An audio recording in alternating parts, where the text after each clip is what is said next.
시편 18편 30절에서 50절까지의 말씀을 함께 봉독하겠습니다. 하나님의 도는 완전하고 여호와의 말씀은 순수하니 그는 자기에게 피하는 모든 자의 방패시로다. 여호와 외에 누가 하나님이며 우리 하나님 외에 누가 반석이냐. 이 하나님이 힘으로 내게 띠띠우시며 내 길을 완전하게 하시며 나의 발을 암사슴 발 같게 하시며 나를 나의 높은 곳에 세우시며 내 손을 가르쳐 싸우게 하시니 내 팔이 노화를 당기도다. 또 주께서 주의 구원하는 방패를 내게 주시며 주의 오른손이 나를 붙들고 주의 온유함이 나를 크게 하셨나이다.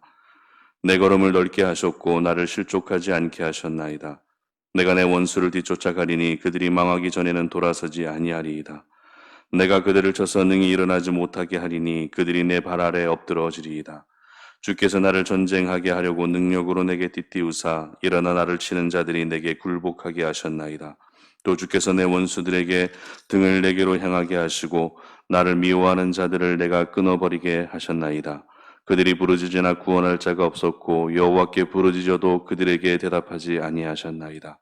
내가 그들을 바람 앞에 티끌같이 부서뜨리고 거리에 진흙같이 쏟아버렸나이다. 주께서 나를 백성의 다툼에서 건지시고 여러 민족의 으뜸으로 삼으셨으니 내가 알지 못하는 백성이 나를 섬기리이다. 그들이 내 소문을 들은 즉시로 내게 청종하며 이방인들이 내게 복종하리로다. 이방 자손들이 쇠잔하여 그 견고한 곳에서 떨며 나오리로다. 여호와는 살아계시니 나의 반석을 찬송하며 내 구원의 하나님을 높일지로다. 이 하나님이 나를 위하여 보복해 주시고 민족들이 내게 복종하게 해 주시도다. 주께서 나를 내 원수들에게서 구조하시니 주께서 나를 대적하는 자들의 위에 나를 높이 드시고 나를 포악한 자에게서 건지시나이다. 여호와여, 이러므로 내가 이방 나라들 중에서 주께 감사하며 주의 이름을 찬송하리이다. 여호와께서 그 왕에게 큰 구원을 주시며 기름 부음 받은 자에게 인자를 베푸시며 영원토록 다윗과 그 후손에게로다. 아멘.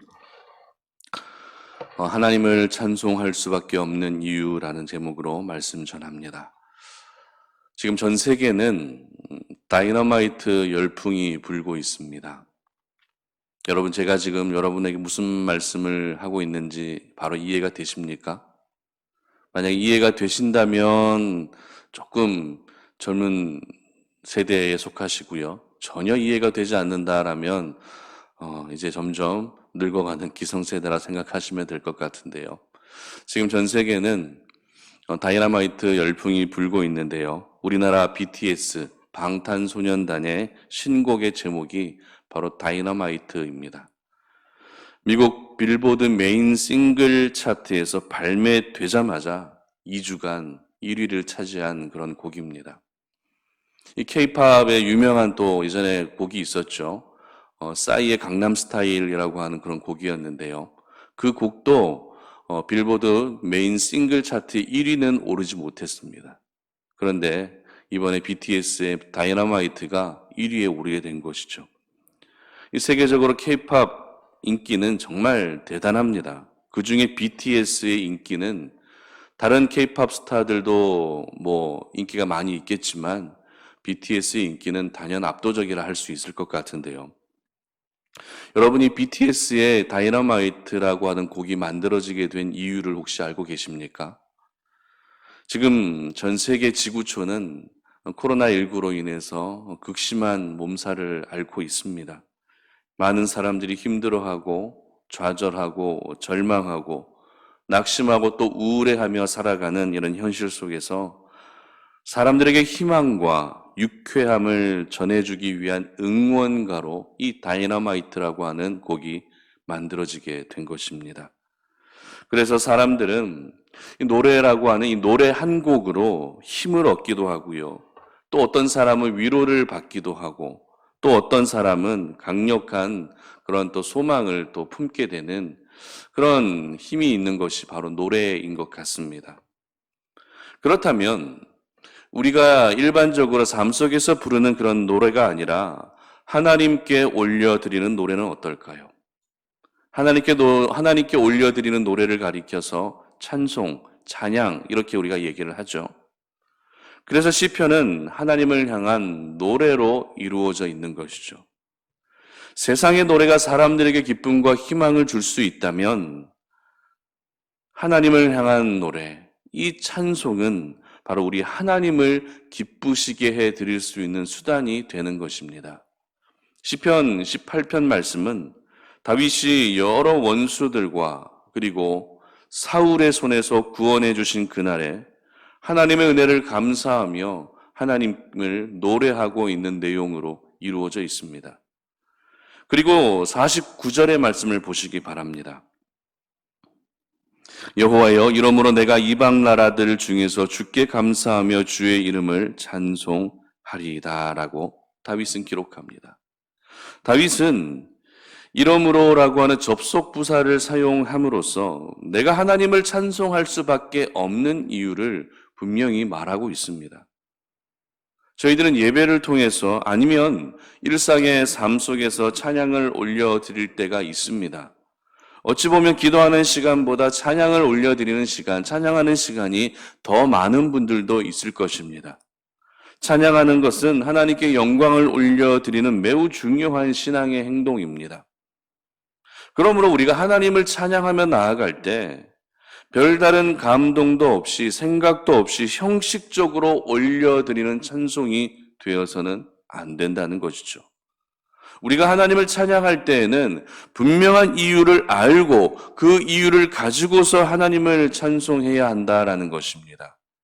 세상의 노래도 만들어지고 불려질 때 분명한 이유가 있는데 하나님의 사람들이 하나님을 찬송하는 일에는 더욱더 분명하고 특별한 이유가 있을 수밖에 없다는 것입니다.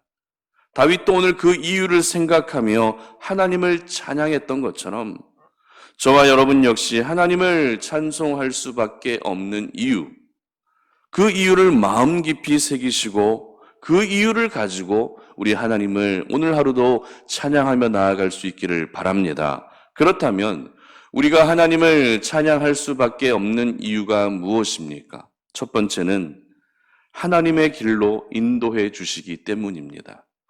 30절인데요. 하나님의 도는 완전하고 여호와의 말씀은 순수하니 그는 자기에게 피하는 모든 자의 방패시로다. 아멘. 오늘도 저희들은 살아가면서 많고 또 다양한 길들을 만나게 됩니다. 길만 잘 들어서게 되면 안정감 속에서 오늘도 우리가 살아갈 수 있게 되지만 이 길을 잘못 들어서게 되면 어떻게 됩니까? 아침부터 일은 꼬이기 시작하는 것이죠. 그렇다면 저와 여러분이 오늘 아침, 오늘 이 하루를 시작할 때 걸어야 할 길은 어떤 길일까요? 바로 하나님의 길인 줄 믿으시기를 바랍니다. 하나님의 길은 오늘 본문에서 어떻게 표현되고 있는가 하면 하나님의 도라고 이렇게 기록합니다. 여기서 도는 도를 아십니까? 그런 도가 아니고요. 길 도자를 사용하고 있습니다. 하나님의 도, 이 하나님의 도가 하나님의 길입니다. 그리고 하나님의 길과 같이 이 하나님의 길과 함께 기록되고 있는 표현이 어떤 말씀인가 하면 하나님의 말씀입니다.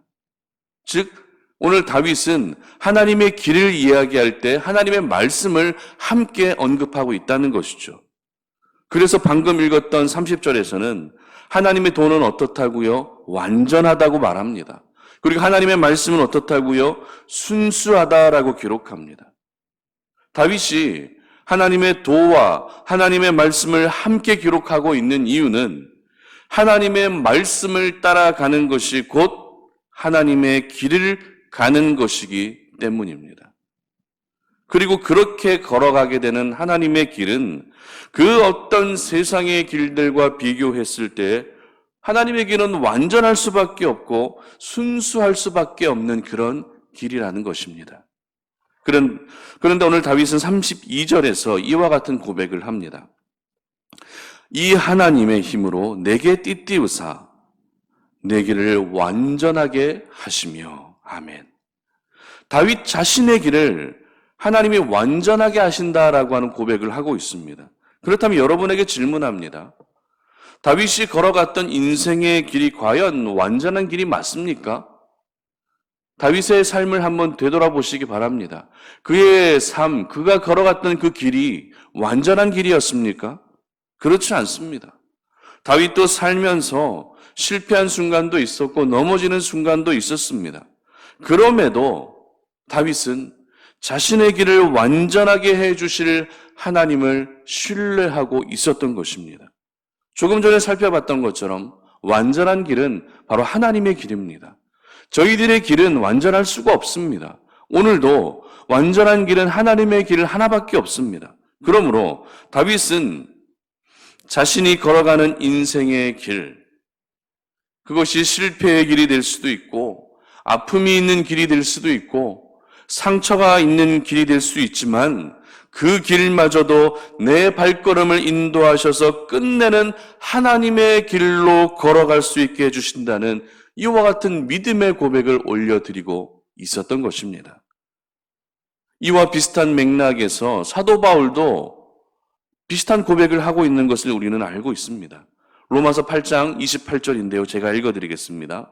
우리가 알거니와 하나님을 사랑하는 자 곧 그의 뜻대로 부르심을 입은 자들에게는 모든 것이 합력하여 선을 이루시느니라. 아멘. 그렇습니다. 오늘도 저희들은 세상 속에 살면서 잘못된 길을 걸어갈 수 있습니다. 죄의 길을 걸어갈 수도 있습니다. 실패의 길을 걸어갈 수도 있습니다. 그러나 우리 하나님은 하나님의 사람들이 잘못된 길로 들어섰다 할지라도 그 길에서 영원히 망해가는 것을, 영원히 무너져가는 것을 가만히 지켜보고 계시지 않으신다는 것입니다. 어떻게든지 수단과 방법을 동원해서 그 길에서 다시 일어서게 하시고 그 길에서 다시 하나님을 바라보게 하시며 결국은 하나님이 기뻐하시는 하나님의 길로 인도해 주시는 것입니다. 이것이 바로 오늘도 우리가 하나님을 찬송할 수밖에 없는 이유가 되는 것이죠. 하나님의 길은 생명의 길입니다. 하나님의 길은 회복의 길입니다. 그리고 하나님의 길은 소망의 길입니다. 그래서 우리 하나님은 오늘도 죽음 가운데 놓여져 있고 상처 속에서 살아가고 절망 가운데 살아가고 있는 하나님의 사람들을 다시 일으키셔서 하나님의 길을 걷게 해 주실 것입니다. 그러므로 지금 여러분이 걸어가고 있는 길이 설령 죄의 길이고 잘못된 길이라 할지라도 다시 우리 하나님 아버지 앞에 그 시선을 고정할 수 있기를 바랍니다. 그러면 하나님께서는 저희들을 하나님의 길로 인도해 주실 것입니다. 그래서 하나님의 길을 걸으실 때마다 우리 하나님이 공급해 주시는 그 도움의 손길을 항상 경험하며 살아가시는 저와 여러분들 되시기를 주님의 이름으로 축복합니다. 두 번째로 우리가 오늘도 하나님을 찬송할 수밖에 없는 이유가 무엇입니까? 구원의 은혜를 베풀어 주시기 때문에 저희들은 하나님을 찬송해야 합니다. 48절인데요. 주께서 나를 내 원수들에게서 구조하시니 주께서 나를 대적하는 자들의 위에 나를 높이 드시고 나를 포악한 자에게서 건지시나이다. 아멘. 오늘 시편 18편 말씀의 표제는 많은 원수들과 또 사울의 손에서 건져주신 날에 다윗이 하나님께 부른 노래입니다. 그렇다면 이 원수들과 사울의 손에서 건져주셨다는 것은 어떤 의미일까요? 건져주셨다는 것은 바로 구원을 의미하는 단어입니다. 그리고 방금 읽었던 48절에서는 이 구원이라고 하는 구원과 비슷한 단어가 사용되고 있죠. 어떤 단어입니까? 구조라고 하는 말이 사용되고 있습니다. 그렇기 때문에 다윗은 지금 하나님께 구원의 노래를 부르고 있었던 것입니다. 다윗은 많은 은혜들 중에서도 특별히 하나님의 구원의 은혜는 그 어느 것과도 비교할 수 없을 만큼 가장 큰 은혜였다는 것을 고백하는 것입니다. 오늘 본문은 아니지만 시편 18편 2절 하반절에서는 나의 구원의 뿌리시오라고 노래하고 있습니다. 3절은 내가 찬송받으실 여호와께 아뢰리니 내 원수들에게서 구원을 얻으리로다라고 기록합니다. 그리고 19절 하반절에서는 나를 구원하셨도다라고 고백하고 있습니다. 이처럼 다윗은 시편 18편의 말씀을 기록하면서 매 순간마다 하나님의 구원을 노래하고 있었던 것입니다. 그리고 하나님의 구원이 하나님을 찬송할 수밖에 없는 결정적인 이유가 되고 있다는 것을 고백하고 있는 것입니다. 그런데 잘 생각해 보십시오. 하나님의 구원은 다윗의 인생 가운데에만 있었던 일일까요? 하나님께서 다윗에게만 이 구원의 은혜를 베풀어 주셨습니까? 그렇지 않습니다. 오늘을 살아가고 있는 저와 여러분에게도 동일하게 나타난 것이 바로 이 구원, 하나님의 구원의 은혜인 줄 믿으시기를 바랍니다. 죄에서 구원해 주셨습니다. 죽음에서 구원해 주셨습니다. 뿐만 아닙니다. 절망에서 구원해 주시고 상처 가운데서도 구원해 주시고 위기 가운데서도 구원해 주시며 고통 가운데서도 구원해 주신 분이 바로 우리 하나님이십니다. 이처럼 하나님의 구원은 저희들의 삶 속에 끊임없이 있어 왔고 앞으로도 변함없이 있게 될 것입니다. 이 구원의 은혜를 생각할 때 우리가 오늘도 어떻게 하나님을 찬송하지 않을 수 있겠습니까?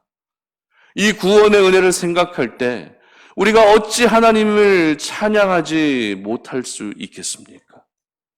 예레미야 선지자도 구원의 은혜를 찬양하고 노래하라고 말씀합니다. 예레미야 20장 13절인데요. 제가 읽어드립니다. 여호와께 노래하라. 너희는 여호와를 찬양하라. 가난한 자의 생명을 행악자의 손에서 구원하셨느니라. 아멘. 그러므로 오늘도 우리가 하나님을 노래하고 찬송할 수밖에 없는 이유는 많고 많은 은혜들 중에서 나에게 구원의 은혜를 베풀어 주신 생명의 은인이시기 때문임을 기억하시기를 바랍니다. 그래서 비록 내가 지금 살아가고 있는 형편이 힘든 삶의 연속이지만 그 자리에서 더욱더 우리 하나님을 찬양하며 살아가는 이 하루가 되시기를 바랍니다. 찬송 받으시기 합당하신 우리 하나님께서는 저희들이 올려드리는 그 찬송을 통해 영광을 받으실 것이고 그렇게 노래하고 찬송하는 저희들에게 가장 필요한 은혜들을 오늘도 공급해 주실 것입니다. 여러분 모두가 이 구원의 은혜를 기억하며 여러분의 입술에서 원망과 불평의 소리가 아니라 이제는 하나님을 찬양하고 높여드리는 이 찬송의 소리가 끊이지 않으시기를 주님의 이름으로 축복합니다. 말씀을 맺겠습니다. 모든 일에는 이유가 있다고 이야기합니다. 노래 한 곡이 만들어지고 그 노래가 불려지는 데에도 이유가 있듯이 하나님의 사람들이 하나님을 찬송하는 데에도 분명한 이유가 있습니다. 그런데 저희들은 그 이유를 모른 채 찬송할 때가 있었던 것 같습니다. 그러나 오늘 다윗의 고백을 통해 우리가 하나님을 찬송할 수밖에 없는 이유를 알게 됩니다. 그 이유가 무엇입니까? 오늘도 저희들을 하나님의 길로 인도해 주시기 때문입니다. 그리고 오늘도 저희들에게 구원의 은혜를 베풀어 주실 것이기 때문입니다. 그러므로 여러분 모두가 하나님을 찬송하심으로 살아계신 하나님 아버지 앞에 항상 매 순간 영광을 올려드리시는 저와 여러분들 되시기를 주님의 이름으로 축복합니다. 기도하겠습니다. 하나님 감사합니다. 오늘 이 아침에 우리가 주의 말씀을 상고하며 그 말씀 붙들고 기도의 자리로 나아가고자 합니다. 참 우리의 입술에서 좋은 이야기들이 나오기가 쉽지 않은 그런 하루하루를 살아가고 있습니다. 힘들다고 하는 이야기, 어렵다라고 하는 이야기, 불평과 불만이 끊이지 않는 그런 현실들 속에 살아가고 있는 저희들입니다. 그러나 이러한 현실들 속에서도 하나님의 사람들은 하나님을 찬송할 수 있다는 것을 보여줄 수 있는 그런 하루가 되게 하여 주시옵소서. 하나님을 찬송할 때 아무 생각 없이 찬송할 것이 아니라 하나님을 찬송할 수밖에 없는 분명한 이유를 생각하며 오늘도 나의 길을 하나님의 길로 인도해 주시고 오늘도 나에게 구원의 은혜를 베풀어 주실 그 하나님을 생각하며 우리 하나님을 끊임없이 찬송하는 저희 모두가 되게 하여 주시옵소서. 감사드리며 예수님의 이름으로 기도드립니다. 아멘.